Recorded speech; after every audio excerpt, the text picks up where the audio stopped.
Welcome to our Cyber Short series with Sophos, a LinkedIn Live series with the goal to bring you insights on trending cybersecurity topics.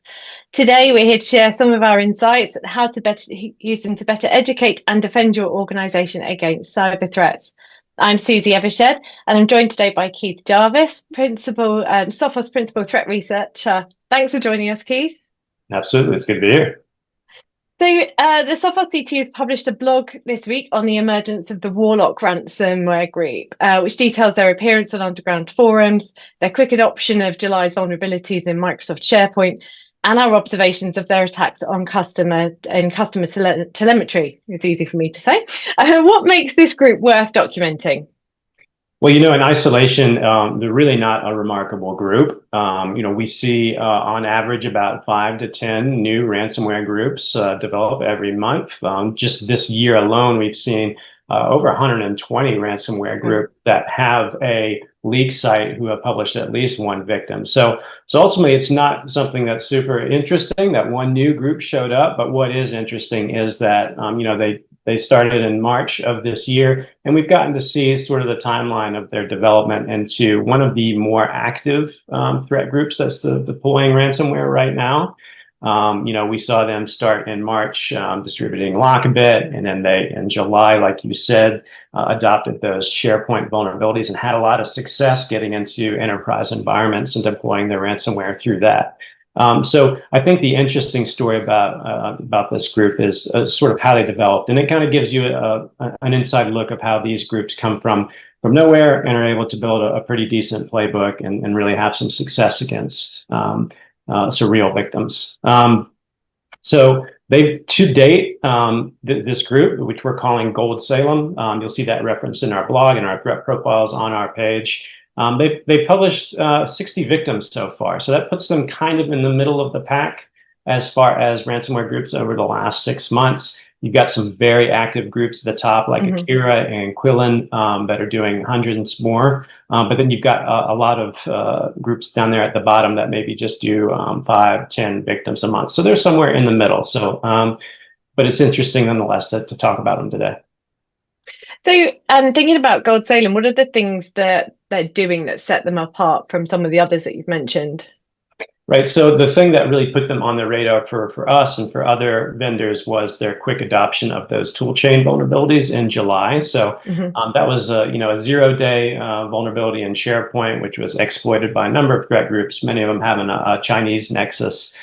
There's some problems with the initial patch, and there was a secondary vulnerability that allowed people to exploit it again. So they were one of the first cyber criminal, at least overtly cyber criminal groups to use that vulnerability to deploy ransomware. So that put it on the radar for everybody. There's some other groups that are really good at doing that. Most famously is the Gold Tahoe group, which runs Cloth ransomware. So for the last 4 years, they've made it their sort of calling card, their MO, to either discover 0-day vulnerabilities in enterprise software, or to find end-day patched vulnerabilities that maybe those patches haven't been widely deployed, and then to use that to great effect to exploit dozens or hundreds of victims, sometimes even thousands of victims at once. And it's a formula that's worked really well for them. And we've seen other groups like Akira, I mentioned earlier, one of the top most active groups. They're right now getting a lot of success out of the SonicWall SSL VPN vulnerabilities, which were released last year. So it's just it's a matter of patch adoption and people properly remediating their environments. And these groups love those sort of public scan and exploit type ways of getting into networks. Great, thank you. And Microsoft suggested in July that Warlock Group operators are possibly located within China. What's the thinking within Sophos CTU on the group's attribution? Right. So yeah, Microsoft did come out and they said, with moderate confidence, we think this is a Chinese nexus group. They didn't say that they're, attached to any sort of government organization. So no hints of espionage or state-directed activity there. But we do know that the Chinese sort of cyber criminal ecosystem has really been growing its legs over here the last several years. 5 years ago, you probably wouldn't have heard much about any Chinese cybercrime activity, especially that wasn't contained within China itself. But we're seeing more and more of that. Sometimes it's state actors who are freelancing. Sometimes it's just completely independent cyber criminal groups that are working of their own volition. So that's probably maybe the case. Certainly when we've been looking at the threat activity that we've seen at Sophos, you sometimes get that vibe with some of the tooling that they use, some of the techniques that they use that, this looks very familiar to, something I've seen before that's, China originated. But right now we just don't have enough to say that's definitely the case. So we can't corroborate Microsoft there, but they could very well end up being right. What I will say that's interesting about this group is that, just last week, in early September, they targeted a Russian victim. So what we know is that historically, ransomware cybercrime, that specific niche of cybercrime is really, it's transnational. There's a lot of people doing it throughout the world, but it's largely centered in Russia. And sort of the rule there is that if you are a Russian cyber criminal and you're engaged in this, you sort of have the tacit approval of the Russian government to just go about your business, so long as you're not, attacking Russian interests domestically or in their international interests, their so-called near abroad. That's why we see ransomware groups say, we don't work in the CIS, the Commonwealth of Independent States, that those Central Asian republics, out to Moldova, Armenia, right? So traditionally, the cyber criminal will stay away from that very explicitly. They'll say, if you're going to work with us, you cannot go after these groups.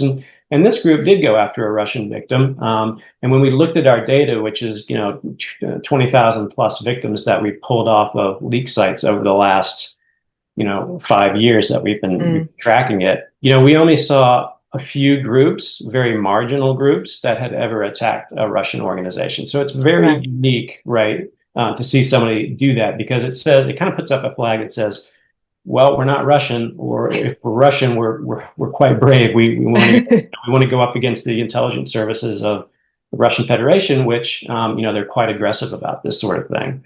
And they also went after a Taiwanese company last week too. So that's obviously in China's sort of global remit there. Obviously, they're interested in Taiwan. So it really does raise a lot of questions. It's some unique stuff that we haven't seen before. Is that type of targeting. That's really interesting. Thank you. So we've learned quite a lot about Gold SALEM and how they're operating. What are some of the key protections that organizations can and should implement to prevent or at least quickly detect any kind of Gold SALEM activity?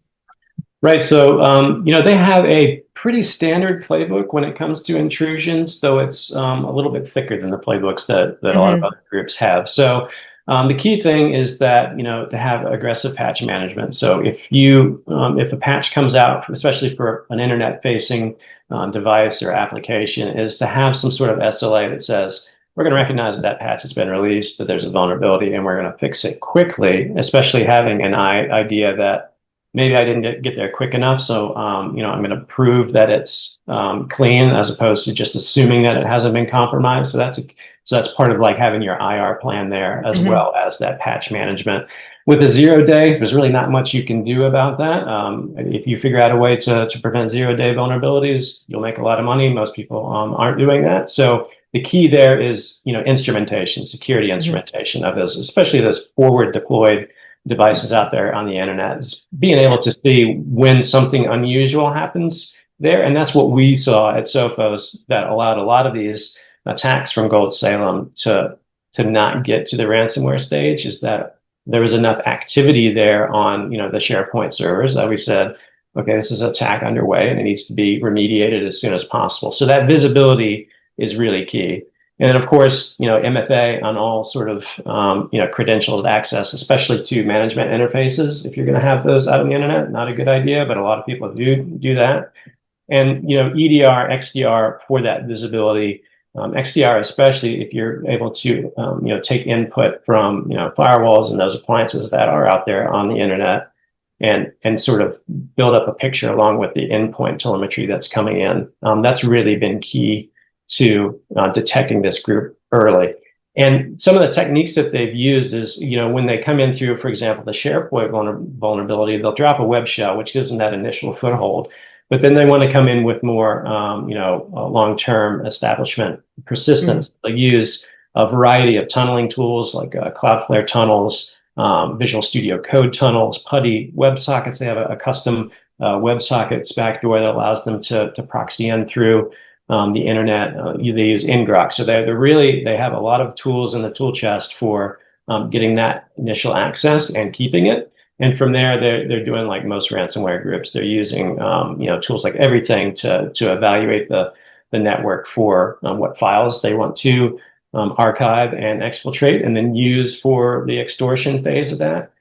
They have a lot of tools that they're using, like Beampass and Mimikatz to capture credentials and move laterally and build their access within the network.